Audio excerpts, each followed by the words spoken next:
श्रोताओं, आज इस कार्यक्रम में मैं सुमोना पांडे आपके साथ हूं और ये जरूर है कि जुलाई माह आते आते तक हम आयकर के प्रति सजग हो जाते हैं। तो आज इस कार्यक्रम में हम इसी विषय पर बात करेंगे, आयकर व्यवस्था यानी इनकम टैक्स एक्ट के बारे में। मैं हूं सुमोना पांडे और हमारे साथ स्टूडियो में है श्रीमती ऋचा रस्तोगी जी, जो कि इनकम टैक्स विभाग में national academy of direct taxes regional campus की अपर महानिदेशक हैं। तो ऋचा जी, आपका बहुत बहुत स्वागत है हमारे कार्यक्रम में। सबसे पहले तो आज के कार्यक्रम में जुड़े समस्त श्रोताओं को मेरा सादर नमस्कार। साथ ही आप सबसे जुड़ने का अवसर देने के लिए आकाशवाणी को मेरा हार्दिक आभार। जी ऋचा जी, हम भी बहुत खुश हैं क्योंकि हम चाहते हैं कि लोगों तक ये आयकर के बारे में ज्यादा से ज्यादा जानकारी मिले और जो नया इनकम टैक्स एक्ट है उसके बारे में हम आज बात करेंगे। तो सबसे पहले हम जानना चाहेंगे कि इनकम टैक्स एक्ट 2025 क्या है और ये जो 1961 का जो एक्ट था उसमें ये बदलाव लाने की क्या जरूरत पड़ी? सबसे पहले तो मैं ये कहूंगी कि आयकर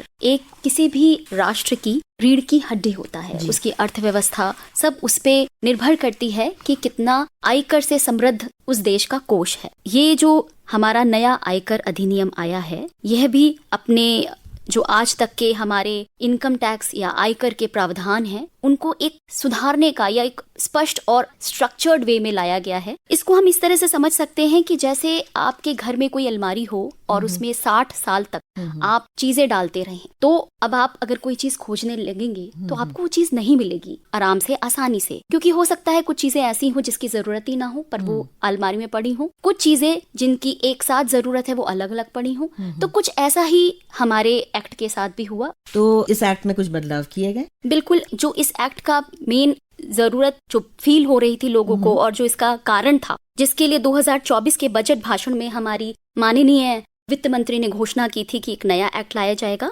वो इस चीज पे बेस था कि जो नया एक्ट हो उसमें बिना किसी मुख्यतः टैक्स दरों या किसी इस तरह के चेंजेस के बिना उसे इस तरह से लाया जाए कि एक आम आदमी की समझ में वो बहुत आसानी से आ सके। बिल्कुल। तो इस नेट एक्ट में कुछ असेसमेंट ईयर और प्रीवियस ईयर जैसे कठिन शब्दों को भी हटा दिया गया है, कुछ नियमों में भी बदलाव हुए हैं। तो इसके बारे में क्या जानकारी देना चाहेंगे हमारे श्रोताओं को? बिल्कुल ठीक कहा आपने कि इस एक्ट का सबसे चर्चित बदलाव जो है वो है कि प्रीवियस ईयर और असेसमेंट ईयर को हटाकर एक नया शब्द टैक्स ईयर इस्तेमाल किया गया है। पहले आय का साल अलग होता था और टैक्स का तय होने का साल अलग। अब अप्रैल से मार्च तक का जो एक साल है उसी नाम से रिटर्न भी भरी जाएगी और उसी नाम से नोटिस भी आएगा और उसी पे टैक्स भी तय होगा। तो हम ये जानना चाहेंगे कि जो भी नियम या जो भी कानून इसमें बदले गए हैं उससे आम आदमी को ट्रांसपेरेंसी मिलेगी, किस तरह से फायदा होगा? देखिए, आम आदमी के लिए सबसे तो अच्छा ये होगा कि जो पहले क्लिष्ट जो भाषा थी हमारे अधिनियम की और जो बहुत सारे एक जैसे प्रावधान बिखरे पड़े थे उनको एक जगह संजोया गया है। यानी टर्मिनोलॉजी जो है उसको सिंपल किया गया है, स्पष्ट किया गया है। जो जरूरत नहीं थी उन्हें हटाया गया है और जो बहुत ज्यादा एक्सप्लेनेशन, प्रोवाइजोज ये सब लगा के उसकी भाषा एकदम क्लिष्ट हो चुकी थी, जटिलताओं को आसान किया गया है और सारी चीजें एक जगह करके एक नॉर्मल ग्रेजुएट भी उसे पढ़ के समझ सके, इस समझ के साथ इस अधिनियम को लाए। जी। और ऋचा जी, जो वरिष्ठ नागरिक हैं उनको भी कई बार बहुत सारी दिक्कतें हो जाती हैं कि वो किस तरह से समझे, तो आपके अनुसार उनको भी बहुत सारी सुविधाएं इसमें मिलेंगी? देखिए, सुविधा की जहाँ तक बात है तो ये एक्ट कोई नई चीज का दावा नहीं करता है, क्योंकि इसे पुराने ही एक्ट को बहुत अच्छे, स्ट्रक्चर्ड और सुंदर और साफ तरीके से चीजों को कहने के लिए बनाया गया है। तो इसमें लेकिन ये जरूर किया गया है जो वरिष्ठ नागरिक की परिभाषा है और जो कानून में उनके लिए, आयकर कानून में उनके लिए सुविधाएं परिभाषित हैं, वो सब एक ही जगह साफ एवं सरल शब्दों में संकलित की गई हैं। और 75 या उससे अधिक उम्र के जो स्पेसिफाइड सीनियर सिटीजन हैं उनके लिए टीडीएस से जुड़ी खास सुविधा भी अलग स्पष्ट जगह पे रखी गई है। टैक्स दरों या छूट की रकम में कोई सच बदलाव नहीं हुआ है, सिर्फ ढांचा साफ हुआ है। जी। तो अक्सर लोग इनकम टैक्स से छूट पाने के लिए, जैसे यूलिप होता है, एसआईपी है या इसी तरह के कई सारे निवेश करते हैं, तो ये कितना फायदेमंद है और क्या विकल्प हो सकते हैं इसके अलावा? इसके लिए मैं एक बहुत बात पहले ही स्पष्ट करना चाहूंगी कि सही निवेश जो है वो हर व्यक्ति की उम्र, जरूरत, जोखिम क्षमता और लक्ष्य पर निर्भर करता है।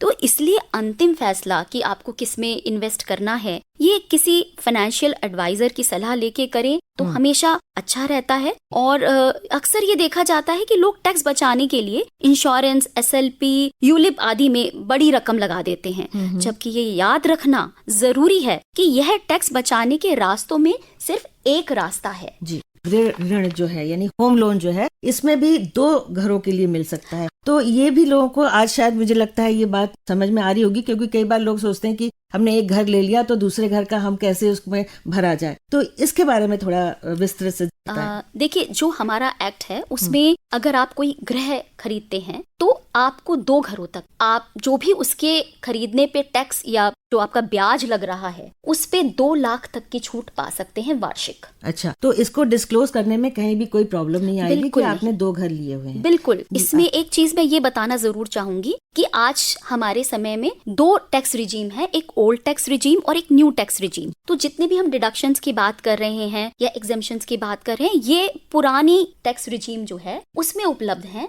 नई टैक्स रिजीम में इनका नंबर बहुत ही सीमित है। तो इसलिए ये हमेशा अच्छा रहेगा कि पहले आप अपनी रिजीम तय करें। उसके लिए इनकम टैक्स कैलकुलेटर जो है वो हमारी incometaxindia.gov.in पे दिया गया है, जिसमें आप अपने आंकड़े भर के ये जान सकते हैं कि किस रिजीम में आपको टैक्स कम पड़ेगा और उसी की तरह अपनी प्लानिंग फाइनेंशियल एडवाइजर की मदद से या खुद भी ये देख के कर सकते हैं। आपने एक साइट के बारे में बताया, उसको आप रिपीट कर पाएंगे हमारे श्रोताओं के लिए? बिल्कुल, incometaxindia.gov.in। जी, तो इस पे आप जा सकते हैं। साइट पे आपको बहुत सारे इन्फॉर्मेशन यहाँ भी मिल सकती है, तो हमारे श्रोताओं के लिए ये साइट नोट करना बहुत जरूरी है। इसके अलावा भी कोई साइट है जिसके बारे में आप बताना चाहें हमारे श्रोताओं? जी बिल्कुल, एक हमारे यहाँ कर साथी लॉन्च हुआ है। कर साथी, और इसमें आपको अगर कोई भी आयकर से संबंधित जानकारी चाहिए तो आप कर साथी का इस्तेमाल कर सकते हैं। ये एक चैटबॉट है जो कि AI की मदद से बनाया है और इसके थ्रू जितने भी हमारे आयकर दाता हैं अगर वो कभी भी कोई कंफ्यूजन हो या कुछ जानना चाहें तो चैटबॉट की मदद ले सकते हैं। यानी KARSATHI। तो कर साथी एक जो आपने बताया,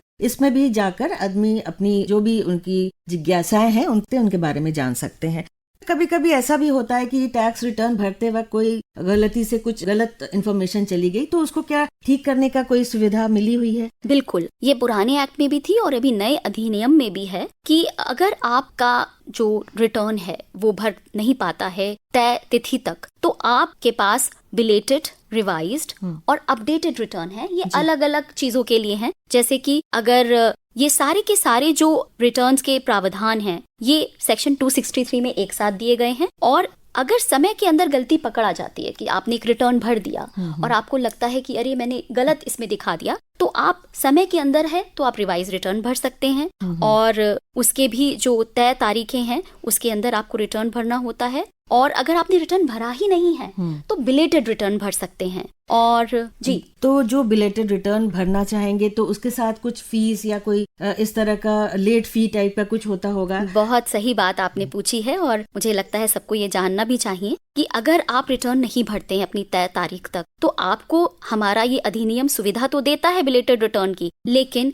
इसमें आपको 1000 से 5000 तक की लेट फीस भी पे करनी होती है। और उसका ये है कि अगर आपकी टैक्सेबल इनकम यानी जिस पे कर लग रहा है वो 5 लाख तक है तो 1000 की फीस देनी पड़ेगी लेट फीस, और अगर 5 लाख से ज्यादा है तो आपको 5000 तक की लेट फी लग सकती है। जी, तो इसमें जो ये एक्ट लगा है इसमें मुकदमे के बारे में अगर हम बात करें तो किस हद तक इसको कम किया गया है? इसमें देखिए, मुकदमे की जहाँ तक बात है उसके लिए बहुत ही अच्छा प्रावधान दिया गया है, वो है ITRU या अपडेटेड रिटर्न। क्या होता है कि जब आप रिटर्न भरते हैं तो कभी किसी भूलवश हो सकता है कि कोई सोर्स से आपको जो इनकम आई, जैसे मान लिया कि बैंक इंटरेस्ट ही हो गया, अब आपके बैंक में जो ब्याज आया अगर आपने नहीं दिखाया और इसके तहत आपको बाद में याद आता है कि ये मुझे दिखाना चाहिए था, तो एक अपडेटेड रिटर्न करके प्रावधान दिया गया है जिसे ITRU कहते हैं, जिसे भरा जा सकता है और यह असेसमेंट ईयर खत्म होने के 48 महीने तक भरा जा सकता है। अच्छा, और इसके साथ भी यही अटैच है कि आपको अतिरिक्त कर देना पड़ेगा। जी, तो अगर किसी वजह से आपका रह गया है टैक्स भरना, पहले तो हम अपने श्रोताओं से यही गुजारिश करेंगे कि आप समय से टैक्स भर दें, क्योंकि आपको पूरा 1 साल मिलता है हम जुलाई में आके ही सचेत होते हैं, लेकिन करना तो हमें पहले ही होता है, तो हम कर सकते हैं। लेकिन इसके बावजूद आपके पास ये ऑप्शन रहता है कि आप देर में भी भरें, हालांकि थोड़ा बहुत पैसा उसमें लगता है। और इस नए इनकम टैक्स एक्ट में कोई टैक्स स्लैब में कम या ज्यादा कुछ किया गया? जहाँ तक हमने अभी जैसे मैंने कहा पहले भी कि यह जो अधिनियम लाया गया है, इसका मुख्यतः जो टारगेट है, उद्देश्य है, वो ये है कि आप उसको एकदम सही तरीके से सारे प्रावधानों को रखना। जो टैक्स स्लैब की बात है उसके लिए फाइनेंस एक्ट हर साल आता है और उस फाइनेंस एक्ट से टैक्स की दरें तय होती हैं। तो इसलिए टैक्स दरों में इस एक्ट से कोई बदलाव नहीं किया गया है।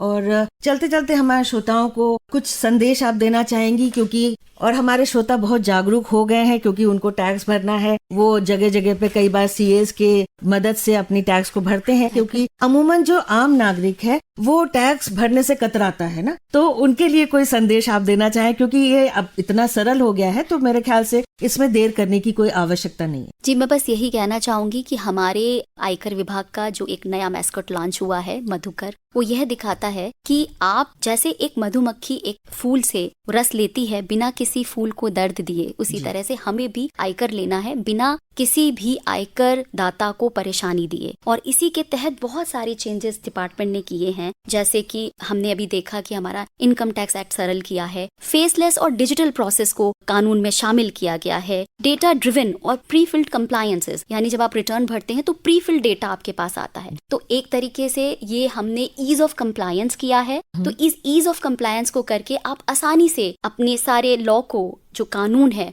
कानून का पालन कर सकते हैं और अपने आयकर को देके निश्चिंत भाव से रह सकते हैं। इसके साथ ही मैं ये भी कहना चाहूंगी कि आयकर विभाग हर एक करदाता जो कि राष्ट्र निर्माता है, उसके साथ कदम से कदम मिला के चलने की कोशिश कर रहा है। और साथ ही हमारे यहाँ आयकर सेवा केंद्र हैं, जिसमें आपको कभी भी कोई किसी चीज पे स्पष्टीकरण चाहिए, कोई सहायता आयकर से संबंधित चाहिए, तो आप जाके वहाँ पर आयकर सेवा केंद्र में हमारे ऑफिसर्स और ऑफिशियल्स के साथ संपर्क कर सकते हैं। और जो हमारी वेबसाइट है वो है incometaxindia.gov.in। इस पे आपको काफी जानकारी मिल सकती है। इस पे इनकम टैक्स एक्ट भी है हमारा, और साथ ही इनकम टैक्स ई फाइलिंग, जिसपे आप जाकर ई फाइलिंग कर सकते हैं। ITR 1 के लिए तो मेरी गुजारिश होगी कि आप खुद से भी इसे फाइल कर सकते हैं, क्योंकि बहुत ही सरल बना दिया गया है ये प्री फिल्ड फॉर्म्स के जरिए। आपकी सारी इन्फॉर्मेशन उसमें ऑलरेडी फिल्ड आती है, आपको बहुत थोड़ी सी चीजें जानकारी देनी होती है। तो मेरा ये गुजारिश रहेगी कि आप एक बार ITR 1 अगर फाइल कर रहे हैं, जिसकी लास्ट डेट 31 जुलाई है, तो खुद से ई फाइलिंग वेबसाइट पे जाके जरूर करने की कोशिश करिएगा।